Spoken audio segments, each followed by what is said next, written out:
શું ફ્રેન્ડ્સ, તમારી ઘરે પણ આવા ખાલી તેલના ડબ્બા નકામા પડેલા છે અને આવા પૂઠાના બોક્સ નકામા છે કે પ્લાસ્ટિકના ઢાંકણ, પ્લાસ્ટિકના ડબ્બા કે કોલ્ડ ડ્રિંક્સના શીશા નકામા પડેલા છે?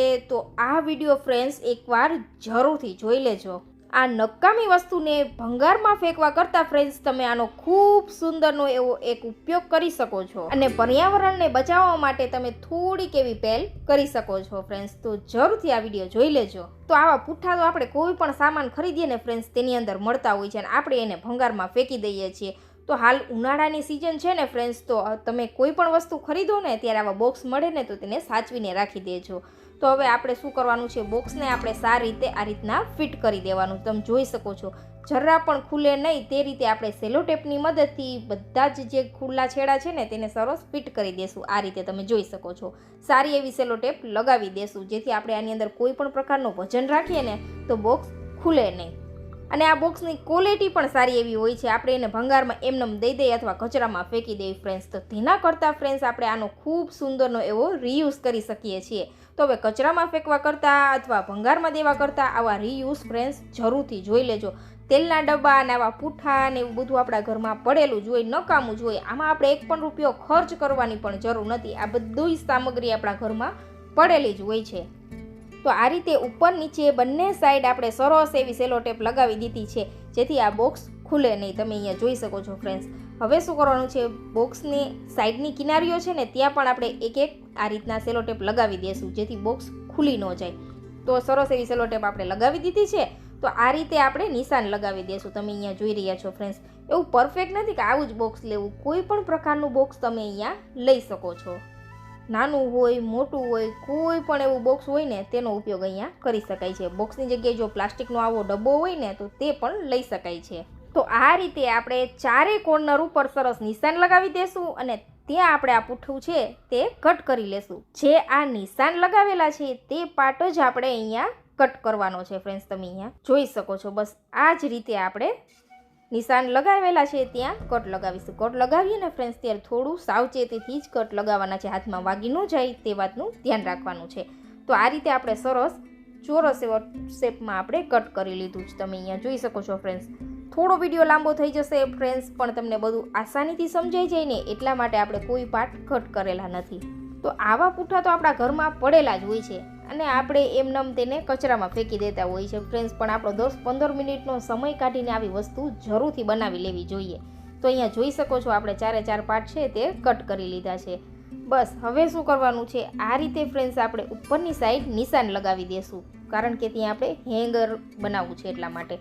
ત્યાં ફ્રેન્ડ્સ આપણે દોરીથી હેંગર બનાવી દઈશું આ રીતે. અને આવી દોરી પણ આપણી પાસે નકામી પડેલી હોય છે અથવા કોઈ કાપડનો ટુકડો હોય તો તેનેથી પણ તમે દોરી બનાવી શકો છો. તમે અહીંયા જોઈ શકો છો ફ્રેન્ડ્સ. બસ સેમ પ્રોસેસ જ ફોલો કરવાની છે એટલે તમને બધું આસાનીથી સમજાઈ જશે. અત્યારે ફ્રેન્ડ્સ શનિ રવિની આપણી પાસે રજા હોય કે સાંજનો સમય હોય ત્યારે ફ્રેન્ડ્સ આપણે આવી નાની નાની એક્ટિવિટી જરૂરથી કરવી જોઈએ જેથી બધી વસ્તુનો રીયુઝ પણ થઈ જાય અને આપણા ખૂબ જાજા પૈસાની બચત પણ થાય. તો આ રીતે ફ્રેન્ડ્સ આપણે સરસ હેંગિંગ તૈયાર કરી લીધું છે. તો હવે આનો શું ઉપયોગ કરવો ને તે ફ્રેન્ડ્સ આપણે વિડીયોમાં જોશું. તો એન્ડ સુધી તમે બનેલા રહેજો. તો હવે લઈ લેવાનું છે આ રીતે કોઈ પણ એક ડબ્બાનું ઢાંકણ. નાનું ચાલે, મોટું ચાલે, કોઈ પણ પ્રકારનું ઢાંકણ ચાલે. અને લઈ લેશું ખાલી કોલ્ડ ડ્રિંક્સની બોટલ. આ રીતે ફ્રેન્ડ્સ ખાલી કોલ્ડ ડ્રિંક્સની બોટલ હોય ને તે લઈ લેવાની છે. કોઈ પણ નાની મોટી ચાલે. હવે તેનું ઢાંકણનો પાર્ટ હોય છે ને તેમાં આપણે આ રીતે હોલ કરી દઈશું. અને જ્યાં આ રીતે આપણે મોટું ઢાંકણ છે તેની અંદર પણ એક હોલ કરવાનો છે. ત્યાં આપણે આ નટ બોલ ફિટ કરવાના છે. એટલે સરસ એવું આપણે ત્યાં સૂયો ગરમ કરીને હોલ પાડી લેશું. તમે જોઈ શકો છો થોડો એવો નાનો હોલ પાડવાનો જેથી શું થાય કે ફિનિશિંગ સાથે આપણી પ્રોડક્ટ બનીને તૈયાર થાય. તો આ રીતે હવે ઢાંકણમાં પણ આપણે સરસ આ રીતે બોલ પોરવી દેવાનો છે. તમે જોઈ શકો છો ફ્રેન્ડ્સ. તો આપણી ઘરે આવા પ્લાસ્ટિકના કન્ટેનર પડેલા હોય ને ખાલી કોલ્ડ ડ્રિંક્સની બોટલ હોય ને તેને આપણે કચરામાં નાખી દઈએ ફ્રેન્ડ્સ. પણ કચરામાં નાખવા કરતાં આ બોટલ ઘણા જીવની ખૂબ ઉપયોગી થશે ફ્રેન્ડ્સ. તો જરૂરથી આપણે તેને સાચવીને રાખવી જોઈએ. તો આ રીતે આપણે ઉપર બોલ ફિટ કરી દઈશું જેથી બોટલ છે તે તેનું બેલેન્સ જાળવી રાખે. તો આ રીતે આપણે સરસ ટાઈટ કરી દીધો છે બોલ, નટ બોલને. તમે અહીંયા જોઈ શકો છો આ રીતે. હવે ઉપરથી આપણે આ રીતે શીશો છે તે ઢાંકવાનો છે. પણ ત્યાં આપણે ફ્રેન્ડ્સ ઉપરની સાઈડ થોડા હોલ કરવાના છે. તો હોલ આ રીતે તમે ચપ્પુથી પણ કરી શકો છો અને એમનેમ પણ તમે આ રીતે કોઈ સૂયો હોય તેને ગરમ કરીને પણ હોલ કરી શકો છો. તો આ રીતે બને એટલા હોલ કરી દેવાના, 1 કરો, 2 કરો, 3 કરો, જેટલા આમાં સમય નાની મોટી બોટલ હોય તે મુજબ તમારે હોલ કરી દેવાના છે ફ્રેન્ડ્સ. તો આજનો આ વિડીયો ફ્રેન્ડ્સ તમને થોડો પણ યુઝફુલ લાગે ને તો પ્લીઝ ફ્રેન્ડ ચેનલને સબસ્ક્રાઈબ કરવાનું તો ભૂલતા જ નહીં. અને જો ચેનલ સબસ્ક્રાઈબ ન કરો ને તો કાંઈ નહીં ફ્રેન્ડ્સ, પણ આ વિડીયો તમારા 5 ફ્રેન્ડને જરૂરથી શેર કરી દેજો, જેથી તમે પણ આંગળી ચીંધ્યાનું પુણ્ય કમાઈ શકો. તો આ રીતે ફ્રેન્ડ્સ આપણે ઉપરની સાઈડ દોરી લગાવવાની છે. તો બંને સાઈડ આપણે આ રીતે હોલ કરીને દોરી પોરવી દીધી છે. તમે જોઈ શકો છો ફ્રેન્ડ્સ, સાવ સરળ સિમ્પલ જ છે. આ રીતે આપણે દોરી લગાવી દીધી જેથી આપણે તેને હેંગ કરી શકીએ આસાનીથી. તો આ રીતે આપણે દોરી લગાવી દીધી છે અને હવે આપણે બોટલને ફિટ કરી દઈશું આ ઢાંકણનું જે આપણે તૈયાર કરેલું છે તેની અંદર. આનો ઉપયોગ ફ્રેન્ડ્સ આપણે શું કરશું તે આગળ જોશું, તો વિડીયોના એન્ડ સુધી જોડાયેલા રહેજો. તો તેની અંદર આપણે ભરી દઈશું ચોખા. બોટલ આપણે ધોઈને સારી રીતે કોરી કરી લીધી છે. હવે તેની અંદર આપણે ચોખા, જુવાર, બાજરો તમારે જે ભરવું હોય તે ભરી શકાય છે. કાંગ ચાલે, જે કાંઈ ભરવું હોય તે ભરી શકાય છે. અને આ રીતે ફ્રેન્ડ્સ આપણે ઢાંકણની અંદર ફિટ કરી દઈશું. બોટલ ભરાઈ જાય ને પછી જો ઢાંકણ વજન ન ઝીલી શકે એમ હોય ને તો અડધી બોટલ ભરવાની. આ રીતે સરસ ફિનિશિંગ સાથે આપણે પ્રોડક્ટ તૈયાર કરેલી છે ફ્રેન્ડ્સ. તો તૈયાર થઈ ગયું પક્ષીઓ માટે દાણા ચણની વ્યવસ્થા. આ રીતે તમે જોઈ શકો છો, થોડું થોડું પક્ષીઓ હલાવશે ને એટલે થોડા થોડા દાણા આ રીતે બહાર આવતા રહેશે અને વધુ ચણનો વેસ્ટેજ પણ નહીં થાય. આને તમે કોઈ પણ જગ્યાએ હેંગ કરી શકો છો. સાવ સરળ સિમ્પલ ટ્રીક છે. અને હવે લઈ લેશું ચોખા. આ રીતે ફૂડ કન્ટેનર આપણે પાર્સલ મંગાવતા હોય તેમાં આવતા હોય છે, તો તે ફૂડ કન્ટેનરનો પણ ખૂબ સુંદર એવો તમે આ રીતે ઉપયોગ કરી શકો છો ફ્રેન્ડ્સ. તો હવે આ રીતે પુઠ્ઠાના બોક્સમાં તમે ચણ ભરીને રાખી શકો છો. ચોખા, જુવાર, બાજરો જે કાંઈ ચણ રાખ્યું હોય તે રાખી શકાય છે. તો હવે આપણે જોશું કે ખાલી તેલના ડબ્બાનો આપણે શું રીયુઝ કરી શકીએ. તો આવા તેલના ડબ્બા તો ફ્રેન્ડ્સ બધાના ઘરે પડેલા જ હોય છે ને આપણે તેને ભંગારમાં દઈએ તો 10-20 રૂપિયા આપણને આપતા હોઈએ છીએ ફ્રેન્ડ્સ. પણ આ 10-20 રૂપિયા આપણે ભંગારમાં આપવા કરતાં ફ્રેન્ડ્સ આપણે ખૂબ સુંદરનો આનો રીયુઝ કરી શકીએ છીએ. તો શું કરવાનું છે, આ રીતે સારી રીતે પહેલાં આપણે તેને ક્લીન કરી લેશું, પછી આપણે આ રીતના નિશાન લગાવી દેશું અને આ રીતે આપણે ડબ્બામાં પતરામાં હોલ પાડી દેવાનો છે. અને આ રીતના આપણે એક સાઈડ ખુલ્લી કરી દીધી છે, તમે જોઈ શકો છો. અને સાઈડની કિનારીઓ છે તે આ રીતે વાળી દેવાની છે જેથી તે પતરું છે તે લાગે નહીં. તો આ રીતે આપણે સરસ ખોલીને જે કિનારીઓ દેખાય છે ધારદાર તેને આપણે વાળી દઈશું. અને આ પાર્ટ આપણે એક સાઈડ જ ખુલ્લો કરેલો છે ડબ્બાનો. જો તમારે ચારે સાઈડ ખુલ્લો કરવો હોય તો ચારે સાઈડ પણ તમે આ રીતે ડબ્બાને તોડી શકો છો. પણ ફ્રેન્ડ્સ આ ડબ્બો તોડો ને ત્યારે સાવચેતી રાખવાની કે લાગી ન જાય. આ રીતે જો તમારી પાસે બધી સામગ્રી હોય તો જ આ પ્રયોગ કરજો. મોટી વ્યક્તિ હોય તેને જ આ કાર્ય કરવા માટે આપજો. નાના બાળકોને ક્યારે પણ ફ્રેન્ડ્સ આવું ધારદાર વસ્તુ ન આપતા. તૂટે એટલું તોડવાનું, ન તૂટે એટલું તમે એમનેમ પણ રાખી શકો છો. અથવા ફ્રેન્ડ્સ તમારી આજુબાજુમાં ક્યાંય કોઈ પણ કટરની દુકાન હોય ને ત્યાં તમે આ ડબ્બો કટ પણ કરાવી શકો છો. તો આ રીતે આપણે પક્ષીઓ માટે સ્વિમિંગ પૂલની વ્યવસ્થા કરેલી છે.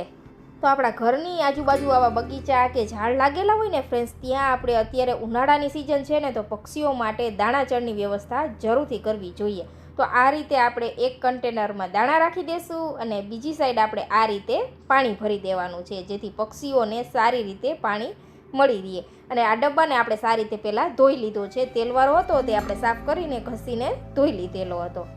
હવે જેટલું પાણી આવે એટલું આપણે આની અંદર ભરી દઈશું જેથી પક્ષીઓ છે તે આસાનીથી પાણી પી શકે ફ્રેન્ડ્સ. તો આ રીતે ઝાડની અંદર આપણે આ ડબ્બાને ટાંગી દેવાનો છે જેથી પક્ષીઓની અવર જવર વધુ હોય ને તે જગ્યાએ આપણે આ ડબ્બો ટાંગી દઈશું. તો દોરીની મદદથી આ રીતે આપણે ઝાડની અંદર સરસ લટકાવી દીધો છે ડબ્બો, તમે અહીંયા જોઈ શકો છો ફ્રેન્ડ્સ. આની અંદર પક્ષીઓને પાણી પણ મળી રહેશે અને દાણા પણ મળી રહેશે. તો હવે ડબ્બાને ભંગારમાં ફેંકવા કરતાં ફ્રેન્ડ્સ આ રીતે પક્ષીઓ માટે આ ઉનાળામાં જરૂરથી દાણા પાણીની વ્યવસ્થા કરજો. આમાં આપણે એક પણ રૂપિયો ખર્ચ કરવાની જરૂર નથી. આ બધી વસ્તુ ફ્રેન્ડ્સ આપણને આપણા ઘરની અંદર જ મળી આવે છે અને આનો આપણે કાંઈ ઉપયોગ કરતા નથી, ભંગારમાં જ ફેંકવાની વસ્તુ હોય છે. તો આ વસ્તુ પક્ષીઓ માટે વરદાન રૂપ સાબિત થાય છે ફ્રેન્ડ્સ. તો જરૂરથી આ ગરમીઓની સિઝનમાં પક્ષીઓ માટે બને એટલી સેવા કરજો. અને જે આપણે પુઠ્ઠાનું બનાવેલું હતું ચણ રાખવા માટેનું તેને આપણે બીજા ઝાડ ઉપર આ રીતે હેંગ કરી દઈશું જેથી પક્ષીઓ આસાનીથી આ ચણ ખાઈ શકે. તો આ રીતે આપણે બીજા ઝાડ ઉપર ટાંગી દેવાનું છે. 2-3 દિવસે ફ્રેન્ડ્સ આપણે આ ચણને રિપીટ કરી દેવાની. જો ખાલી થઈ ગઈ હોય તો ભરી દેવાની, અને જે આપણે ડબ્બો છે તેની અંદર પાણી ભરી જવાનું. તો આ ઉનાળાની સિઝનમાં ફ્રેન્ડ્સ બને એટલું પક્ષીઓ માટે દાણાચણની વ્યવસ્થા જરૂરથી કરવી જોઈએ. ફૂલ નહીં તો ફૂલની પાકડી, આપણાથી જેટલું બને એટલું જરૂરથી કરવું જોઈએ. ઘરમાં પડેલી આવી નકામી વસ્તુમાંથી તમે સેવાકીય કામ પણ કરી શકો છો ફ્રેન્ડ્સ. આની અંદર એક પણ રૂપિયાનો તમારે ખર્ચ કરવાની જરૂર નથી. બસ તમારે ખાલી કલાક એક આપવાની છે. તમારો સમય આટલો આપશો ને એટલે પક્ષીઓને અઠવાડિયાનું દાણાચણ મળી રહેશે. આની અંદર આ વિડીયો બનાવવાનું ફક્ત એક જ કારણ છે, કોઈ દેખાડો કરવાનું નહીં ફ્રેન્ડ્સ, પણ આપણા ઘરમાં આવી નકામી વસ્તુ પડેલી હોય ને તો આ વિડીયો જોઈને કોઈ 2 વ્યક્તિ પણ આવું કાર્ય કરશે ને તો ઘણા અબોલ જીવને દાણા પાણી મળી રહેશે. તો આપણાથી બને એટલું આવું નાનું કાર્ય ફ્રેન્ડ્સ જરૂરથી કરતું રહેવું જોઈએ. તો આજનો આ વિડીયો ફ્રેન્ડ્સ તમને કેવો લાગ્યો કમેન્ટ કરીને જરૂરથી જણાવજો. અને વિડીયો સારો લાગ્યો હોય ને ફ્રેન્ડ્સ તો એક કમેન્ટ જરૂરથી કરી દેજો. અને આ રીતે ફ્રેન્ડ્સ તમે ઝાડમાં મકાઈ પણ રાખી શકો છો, જેથી બીજા જીવો પણ આવો ખોરાક ખાઈ શકે. અને ઘરમાં જો આજુબાજુમાં આ રીતે ફ્રેન્ડ્સ પક્ષીઓ આવતા હોય તો તેના માટે પાણીના કુંડા ભરીને પણ રાખવા જોઈએ. તો આ ઉનાળાની સિઝનમાં ફ્રેન્ડ્સ બને એટલી આપણાથી થાય એટલી આ પક્ષીઓ માટે સેવા જરૂરથી કરવી જોઈએ ફ્રેન્ડ્સ. તો તમે પણ આવી નકામી વસ્તુનો આવો રિયુઝ જરૂરથી કરજો.